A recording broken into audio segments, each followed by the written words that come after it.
Liars, liars, liars.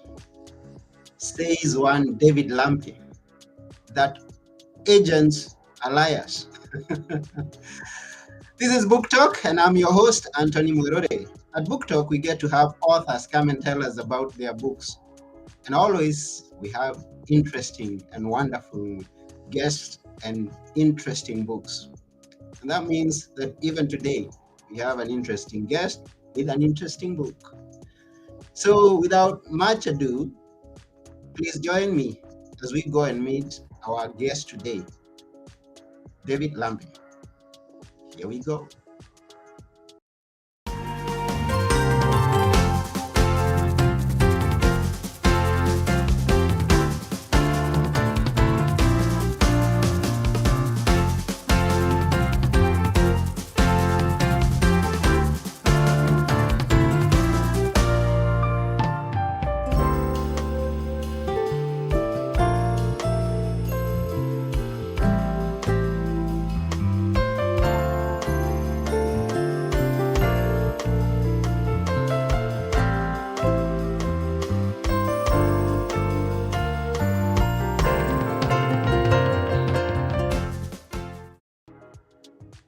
Hello, David.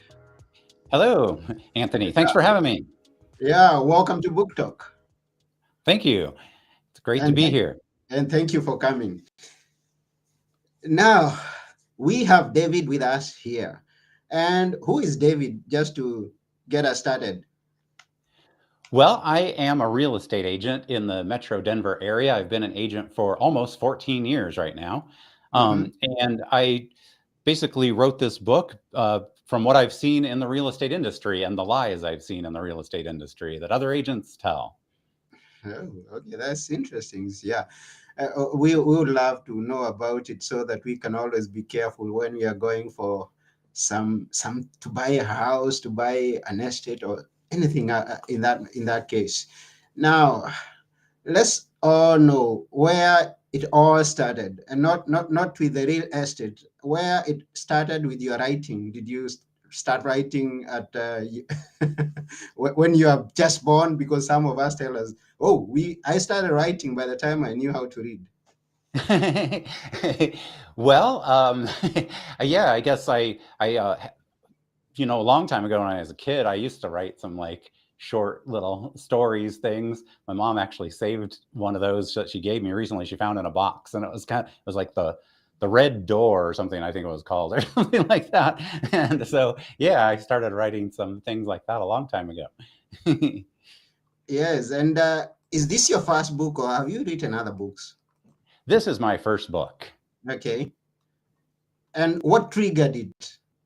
Curious to know. Well, I had been frustrated with, the lies I see that real estate agents use, primarily to get clients, and just the dishonesty in our industry. And I've been thinking about it for a long time, and finally, earlier in 2022, like about a year ago, I really started thinking about I really want to write a book, and I began writing it in spring of last year.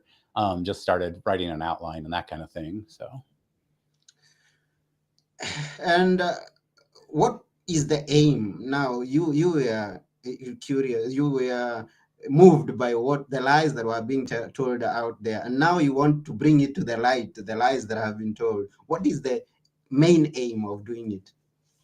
Basically to help people learn these lies so that they can learn to spot the lies and avoid them and avoid agents that are using these lies, and hopefully save them a lot of money and a lot of Mhm. headache when they buy or sell a home. Okay, now maybe you can tell us some of the lies, or what would you like to begin with, if not telling us right away the lies? Yeah. So one of the things that actually made me want to write this book again is about a year ago, or a little more than that, I had a seller contact me about selling her home. And I went over and took a look at her home and gave her a price, that I thought it could sell for. And then I was gonna, getting ready to list it with her. And then she called me up about a week or so later and said she had sent an email out to her HOA and said that she was thinking of selling her home. And of course, an agent who lives in her neighborhood excitedly called her up and said, "I have a buyer for your home." And Mm-hmm. this is one of the lies that I use. It's the I have a buyer lie. It's basically where an agent uses this lie to get listings. So they basically lie about a buyer that they have. And so that's what they did. And they told her an exaggerated price for her home as well, about 200,000 more than I had told her her home would sell for. So of course she was really interested in that. There's a buyer waiting right out there who's going to pay her way more than I said.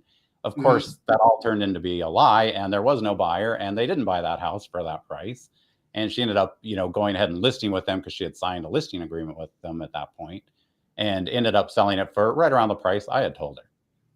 So Mm-hmm. yeah, there's a lot of lies. So that's one of the main lies is that I have a buyer lie. Mm-hmm. And then another lie actually is related to that is the high price lie. And this is basically where agents go into sellers and tell them any price they want to hear to get the listing, knowing that the house won't sell for that price. And then they'll Mm-hmm. make them go through multiple price reductions until they get down to the price the house will actually sell for. And there's a lot of dishonest agents out there using that lie. It's probably the most common lie in real estate. And Mm-hmm. sellers, it sounds great to a seller that their house is worth more. But in the long run, it ends up bad for them because a house that sits on the market and goes through multiple price reductions usually sells for a lower price than if they had just priced it right from the beginning. Mm-hmm. And in the book, I actually have 39 lies I go into detail on. So those are just a couple of them. 39 lies. Yeah. On the issue of price, I don't come from the states, and I understand there are different laws in different states. And I've always had this quote from where I come from that the marketplace is comprised of a willing seller and willing buyer. So, such that whatever price I'm going to give you, you don't have to, I mean, it has to be, if we are in agreement with the price that I give you, then that's okay. That's what they say. But is there a law that governs there in your state that this value needs to be? You cannot sell an item, nest, a house, or whatever it is, at a price of your own that is not equivalent to its value. I don't know. Uh, no, it's basically, it's whatever the market, the buyers that are out there right now, what they are willing to pay for a house, that's what it's worth. Yeah. And so, telling someone, a seller, a price higher than that is just dishonest. Let's Mm-hmm. say a house, just for round numbers, a house that's worth $1 million, Mm-hmm. and going in and telling a seller they can sell it for $1.2 million when they can't, that's not what the market is right now, is dishonest. Mm-hmm. And it's just a way to get the listing, basically, because yeah, it's the buyers that are out there in the market right now that are going to determine what the house is going to sell for. Okay. So they will determine what the house is going to sell. Now, is there, am I liable to, if now I discover that the price that the agent gave me is way too high from the market rates, am I, can I file, can I just, yeah, can I ask for something? Yeah, so basically, you could, cancel your listing agreement with that agent. Okay. Um, and you could also complain to various places like the state, who, the licensing boards, that kind of thing, the Association of Realtors, if they are a realtor, that Mm-hmm. you think they were dishonest in how they got your business, basically. Mm-hmm. So that's the main recourse that someone would have is, and a lot of people that sign listing agreements with agents don't realize they could get out of that agreement with the agent. They think they're locked in because there's a term of the agreement, but there are ways out of it. So that's what I'd recommend someone do if they realize that's happened to them, that they've been lied to. Okay. Tell us a bit more of the lies. Yeah.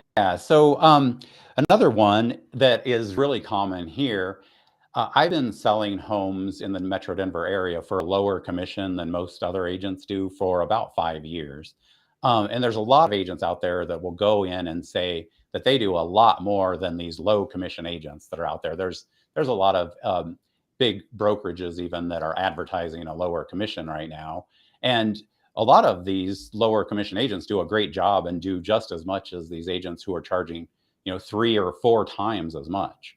So that's a big lie, and it costs. I mean, that can cost people a lot of money. I recently had a seller who was, in the higher price range, but he saved over $60,000 in commission by going with me versus an agent charging a full commission in our market.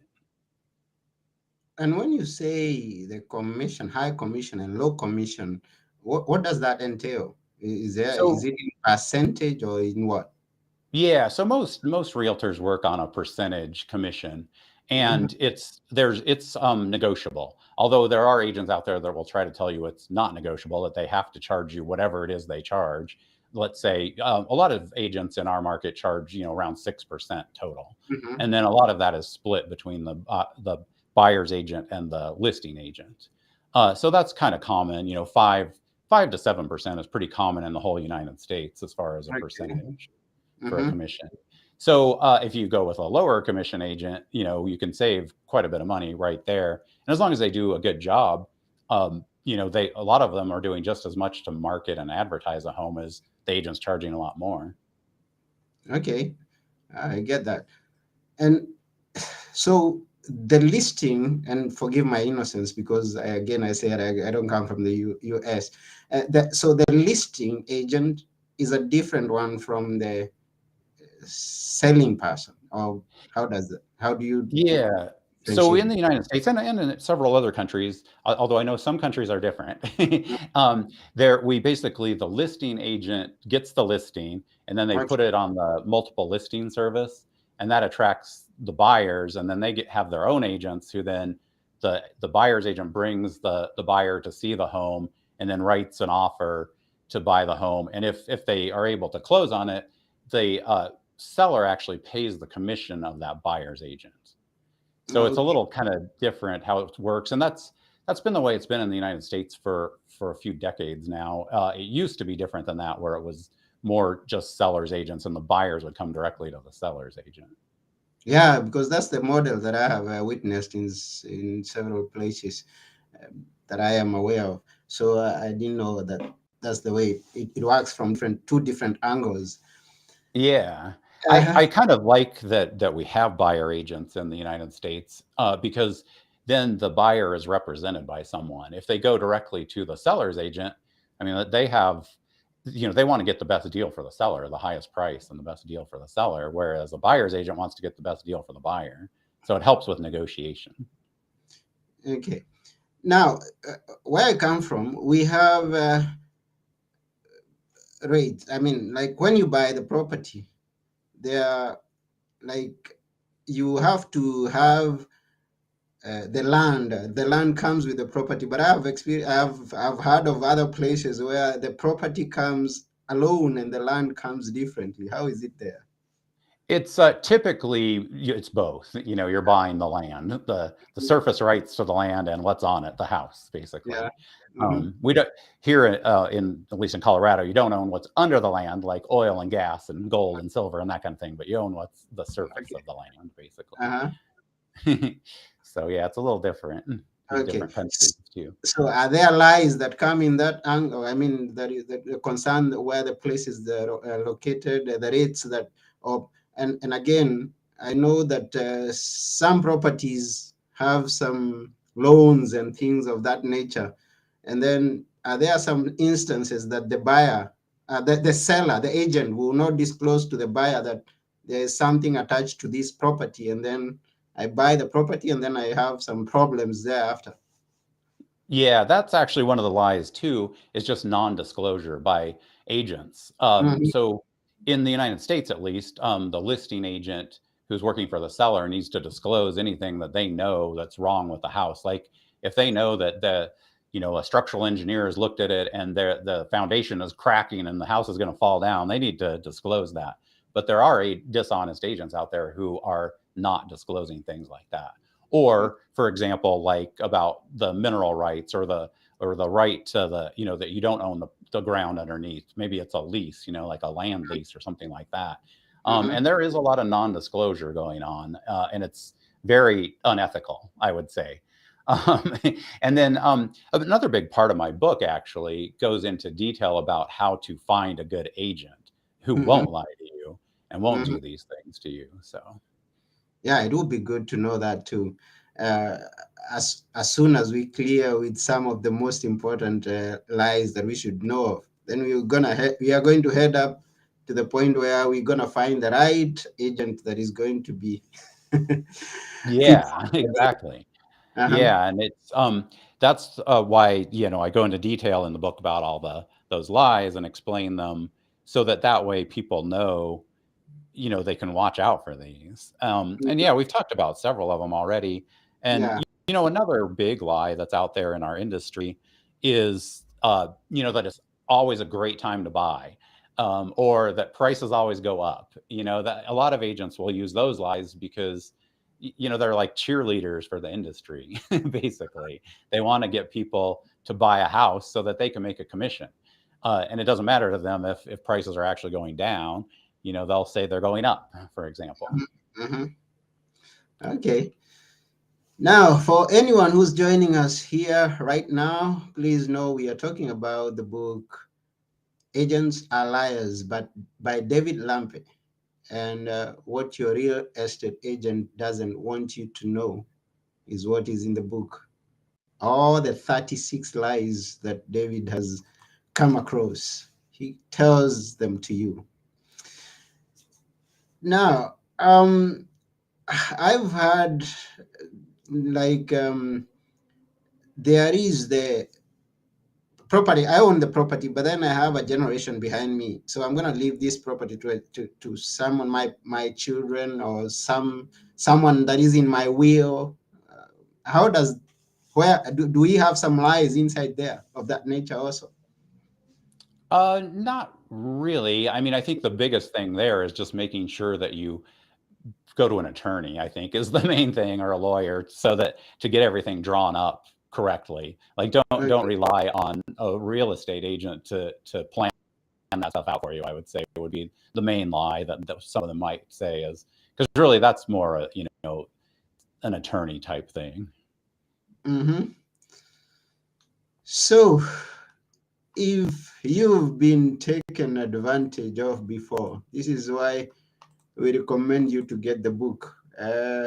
All those who are listening, and have a good plan for the future. So when you're buying an estate, a house, or anything, um, let me ask you, um, if I have what is the range of of the houses in your locality? Because I hear different wild the prices in different places. Oh, yeah, so our prices have gone up a lot over the past few years. That's a lot of places they have, but our median sales price in the Denver metro area is right about $600,000. For So what what what kind of house? that would basically be for, I mean, it depends, on condition and all that stuff, but like a 3 bedroom, 2 bathroom house in the suburbs, I'd say is right around that 600,000. Mhm. So if and again, if someone, because I have all, people who are listening from outside of the state, if someone wanted to buy a house in the states but he's not in the states, does that work out, and how does it go? It does, yes. Actually, I've worked with some buyers who were not in the country at the time, and we do like a virtual showing, kind of like what we're doing right now, Hmm. where I walk around with my phone and show them everything. And I've had them make an offer on a place, sight unseen like that. And then they usually come here for like the inspection and to actually see it in person before they actually would buy the home, which I think is important because it's good to actually see something and walk around it before you really buy it, I would say. Yeah, is important. But then there are agents that tell them liars. Those who are outside, they show a different. Do they show a different home and then they are selling you a different one? I And haven't tell heard of you, that one. you don't have to come here. We'll give you all the details. I mean, That would be very bad. I uh, could I could see it happening, I suppose, but yeah, that would be extremely dishonest. I hope we don't have that in our industry. okay, That's that's good. that's one reason I would highly recommend anyone would actually go into anything they're actually going to buy in person before they'd sign any papers. Okay, that's good. And is there a requirement? Like, what's the main requirement for someone who's buying from outside? Well, I guess, we have more requirements really as far as selling if you're not like a US citizen for income tax purposes. There's some things about that. As far as buying, there's not a whole lot, although I think it can be a little bit more difficult to get a mortgage if you're not, a U.S. citizen. So it may be more likely it would have to be a cash transaction. Okay. So agents are liars. You better go and get that book and read all about all the lies that agents tell. But at this point, we want to know from David how to find the correct agent, the one that is not a liar, the one that is going to give you a good deal. Yeah, so I've Uh, got actually two chapters in my book about that. One is how to find the best listing agent or seller's agent, and one that about how to find the best buyer's agent. Now, obviously, that won't apply in all areas, like in your area, because if you don't have buyer agency, but it still is good to read through them, I think. And it talks about basically the main thing, the biggest mistake that I see people making out there is not treating it as a business decision and instead hiring their brother or their friend or their friend's daughter who just got their real estate license, and it's almost like a personal favor they're doing to that person rather than treating it as a business decision. So instead, what I recommend is I have a whole checklist or interview checklist in these chapters, and I recommend interviewing at least 3 to 5 agents, going through this checklist, asking all of them the same questions, and then comparing the agents so that you can find the best one for you. And then also asking for references, even, and speaking hopefully to some past clients of theirs. And I think that's the biggest thing is just most people out there, they'll hire the first agent they meet in general. So, mhm. and that's for both a listing agent and a seller's agent or a buyer's agent. So, they have one person come over, look at their home, and they sign the papers and hire them to list the home. And what could be some of the questions that I should ask? So some of them have to do with these lies, like what commission do you charge, and is your commission negotiable, that kind of thing regarding that.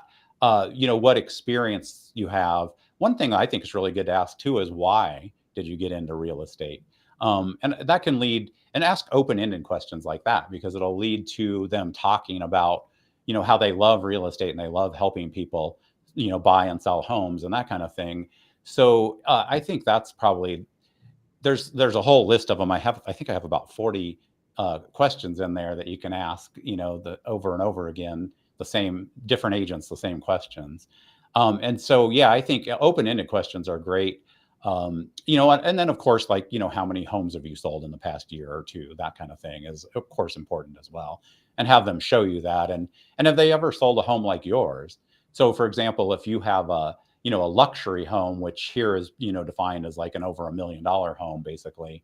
Have they ever sold a home over $1 million? Or have they ever sold a home that's a condo or, that kind of thing, more apartment building type homes? So I think that that's really important too, or land, because land is a lot different too. Is there an incidence where you go through a transaction, or rather, it's a sale? It's almost, and when you come to the closing, the figures change. The ones that you had in the beginning, they change all of a sudden. Yeah, it shouldn't. It kind of the most way that that could happen would be when you're getting a loan and if the lender is changing things on you a little bit. But there are laws about that here, and they have to disclose within a few days of going under contract what your costs will be, and they cannot change that much until the closing. And the cost of the house obviously should not change at all. It's what's in the contract. So. And when the houses go on listing, do we have some time frames? Like, because if it's going to take a year, then the prices could alter in any direction. Yeah, so in our contracts here, we actually put deadlines and dates into them. And the typical closing here is about 30 days. So you go under contract and then you close on the house within 30 days. Oh, So okay. it's fairly quick. It's quick. And you want it, yeah, you would want that. You would want an extended, like you said, a year, because yeah, prices could totally change within a year. They could go up or down at that point. But that is an agreement between who? Between the buyer and and The which agent? buyer and the seller, yeah, will The have a buyer and the contract. seller. It's not. Yeah. It's not between the agents. No, Hmm. there's a contract between the agents and their whoever they're representing, the seller or the buyer. But Okay. then the buyer and the seller have a contract between themselves that defines the price and the terms and the timing and all of that. Okay. That's good. Good to know that. So, all of you who are listening, today we are dealing with the book. As a reminder, agents are liars. What your real estate agent doesn't want you to know by David Lampe. He's an insider. He knows it. He's giving Yeah. secrets. Yeah. Mhm. One other thing I talk about in my book is just about how I think, at least here, and in a lot of places, I think it's too easy to become a real estate agent. I think the requirements should be a little more strict. Mhm. We have state licensing here, and you have to pass a test and a background check and all of that, and take education. But I think the requirements should be a little bit more. I mean, that you're hiring somebody to handle one of the largest transactions you'll ever do in your life, and I think you should want them to be experienced and to be to not be a liar basically, and to take good care of you. So I think that's one thing I talk about too, is that it's just too easy and we need to change the requirements a little bit. Yeah, that's a good perspective. And it all starts with one person. So if you can raise that and you set up maybe a campaign to say, hey, we need all the agents to be, their bar of entrance to be raised higher than it is right now. And everybody's going to come and vote and say, yeah, we want it raised. And then, Yeah, so I that, think that would be good. yeah. And different places have different requirements. Like in Colorado, where I am, we have a little more strict or stringent requirements than some of the other states in the United States. So, and then different countries are different too. So, I think it would be good if it was kind of more across the board, a little bit what's required. And taxes to do with the real estate. How do they go? Taxes. Hmm. Oh, so for the most part, if it's your primary residence here in the United States, you won't pay taxes because up to 500,000 per couple or 250,000 per person is tax free of gain when you sell a home. So Hmm. that's your primary residence. Now, if it's investment property, you do pay capital gains taxes, and it Okay. a lot depends on like how long you've owned it and that kind of thing, whether it's short term or long term.